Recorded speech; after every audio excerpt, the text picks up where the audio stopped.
Buenas tardes, amigos. Otra vez en nuestro programa Cosmociencia. Nuestro invitado, Carlos Alberto Carrillo, que está acá conmigo. Vamos a tratar en este día un tema que se llama astrología contemporánea. También, por ser este programa en vivo, Carlos Alberto ha tenido la bondad de poder absolver cualquier pregunta o cualquier consulta que ustedes quieran hacer con un método que él nos va a explicar ahora de qué se trata.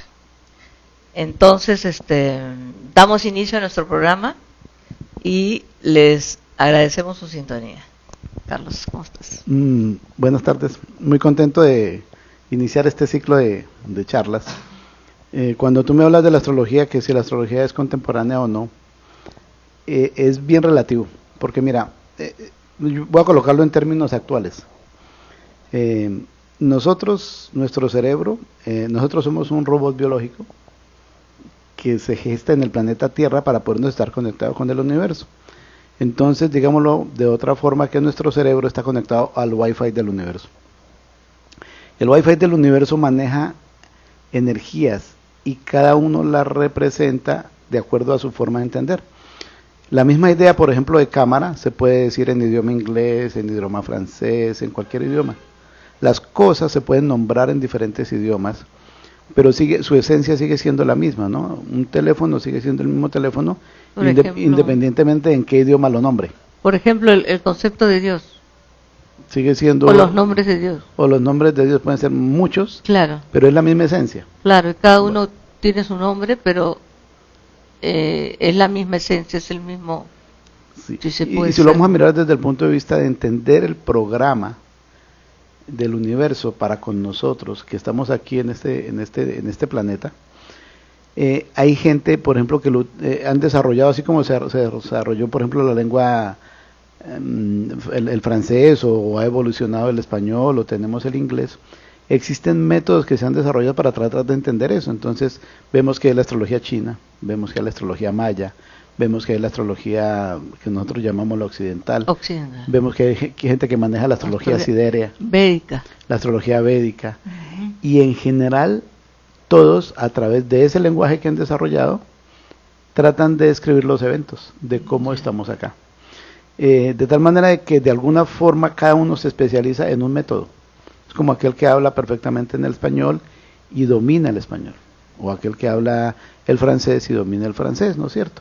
O por ejemplo las lenguas como el quechua, que de todas maneras se dominan. Si vamos a mirar los equivalentes con respecto a la astrología, eso pasa. Y hay gente que ha rescatado textos escritos de mucho tiempo atrás y los trata de poner en las palabras de hoy. Entonces, por ejemplo, como temas como Atasires, que son muy antiguos, están tratados de tener en un lenguaje moderno. La gemoastrología también es un lenguaje moderno. Antes que avances, el tema de Atasires ha sido tratado hace mucho tiempo. Muchísimo. Cuéntame, ¿cómo? Mira, realmente de los sitios donde más información existe actualmente es en España. Hay un grupo de españoles que se llamó los traductores de Sirventa, que en los años 90, 80, 90, se dedicaron a traducir muchos textos y han actualizado. Entonces hay una serie de términos que quien primero salió a mostrarlos, uno de los primeros que lo ha hecho público y ha difundido mucho la información, es Tito Macia. Entonces, como él participó en ese grupo, de ahí han hecho esas traducciones y han tratado de actualizarlo a los temas actuales, pero en cierta forma la astrología no es nueva. O sea, la técnica de Atasires es antigua, este grupo la ha investigado y de alguna manera Tito Macia es el vocero. Sí, uno de los voceros. Uno de los voceros del grupo. Sí, y así, por ejemplo, han actualizado la gemoastrología. La gemoastrología también Tito Macia. Sí, han actualizado, por ejemplo, la astrología horaria, que es de las más antiguas, porque fíjate que el reloj es relativamente reciente. Así es. Antes había de arena. Y antes no había. Pero piensa nomás, por ejemplo, en el evento de una persona cuando vino Colón. No tenía reloj, tú no ves una película. No, miraban al sol. Pero miraban al sol, claro. Y ahora, y funciona la astrología. Ahí con la elíptica, ¿no? Con ¿Cómo me explicabas la semana pasada? Cuando el sol mira atraviesa... cómo ascendía el sol. Eso. Porque lo que la persona ve es cómo ascienden las estrellas, cómo asciende el sol, y depende del sitio sobre el planeta donde esté. Entonces, si vamos a hablar de actualización en lo que hemos variado y lo que se ha avanzado, de pronto es en el tema del cálculo. Pero en la interpretación, independientemente del método que se utilice, viene a ser la misma, solamente con una pequeña diferencia. Por ejemplo, cuando en la astrología siderea que se considera que el fondo que está atrás es diferente, ¿no? En la astrología siderea se considera que si el cero de Aries está más atrás, está en Piscis, o hay otros que lo consideran más adelante, lo ven en Tauro. Son escuelas, pero tratan de interpretar el mismo símbolo. Ahora, estas escuelas, porque sean diferentes escuelas, no quiere decir que tengan menor precisión o mayor precisión, o cómo es, por decirte, saber si el método es más adecuado, o cada uno escoge el método, cada astrólogo escoge su método.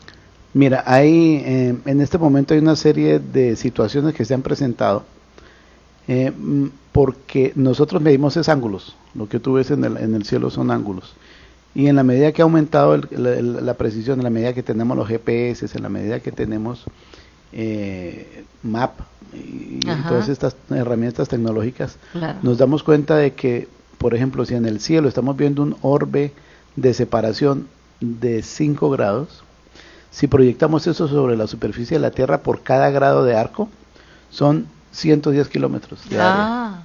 Por cada grado de arco 110. A que son 110 kilómetros sobre la superficie de la Tierra. Es decir, que hablar de precisión en este momento, cuando ya tenemos esas herramientas, uno tiene que hablar con fracciones de grados cuando hace los cálculos. Así es. Entonces quiere decir de que si una persona está diciendo, vea, yo tengo una conjunción y considero para la conjunción un orbe de 7 grados, está teniendo sobre el planeta Tierra un área de 700 casi 800 kilómetros. Claro que ya es diferente la ubicación. Entonces, hablar de precisión, cuando empieza uno a ver otras herramientas, se da cuenta de que de pronto lo que tratamos de entender de los programas astrológicos, no hay una precisión porque estamos utilizando primero orbes muy amplios. Claro, ¿sí? Pero la tendencia, como hablábamos la semana pasada, es que la mayoría de los astrólogos ahora está ajustando sus orbes. O sea, ya por ejemplo, hay para algunos aspectos que dicen, no, en este aspecto yo uso solamente conjunción, y en este otro, bueno, sí puedo usar una conjunción de 1 grado o hasta de 3, ¿no? O te dicen en oposición, sí, oposición puede ir hasta 5, pero es por claro, pero costumbre. Sí, pero es una costumbre, pero el criterio es de que si tú lo ves en medidas de comparativas, y cuando tú piensas que un grado de arco son 110 kilómetros, queda uno como condorito que pasó. Así, exactamente, me acabo de quedar así como condorito, me faltaron los pies. Entonces uno dice, ¿cuál es la precisión, no? Claro. Eso nos ha llevado, en la medida que hemos visto eso, porque de alguna forma, todas las cosas que se decían y están escritas en los libros, las hemos venido confrontando poco a poco con lo que vemos, ¿no? Y poco a poco hemos ido entendiendo, primero, que hay que reducir los orbes de una manera drástica. Ajá. Y segundo, que los eventos realmente los da casi siempre un solo aspecto, pero muy preciso. Y cuando hablo de preciso es que es exacto en grados, minutos y segundos. Claro, grados, minutos y segundos. O sea que si más adelante la ciencia, programas que tienen fracciones de orbes, ¿no? Actualmente los hay. Uno de los que tiene esto es el Meridian, el programa Meridian, que tiene esa característica. Pero digámoslo así, porque alguien que lo visualizó en los años, a comienzos de este siglo nuevo, en el año finales de los 90, que fue Daniel Zuluaga, él empezó a pensar en eso y empezó a programar con ese criterio. Es que empezamos a mirar, pero realmente quien primero empezó a darse cuenta de eso fue Polis, cuando intentó hacer cálculos y se dio cuenta de que los orbes tenían que ser muy chiquititos, Ajá.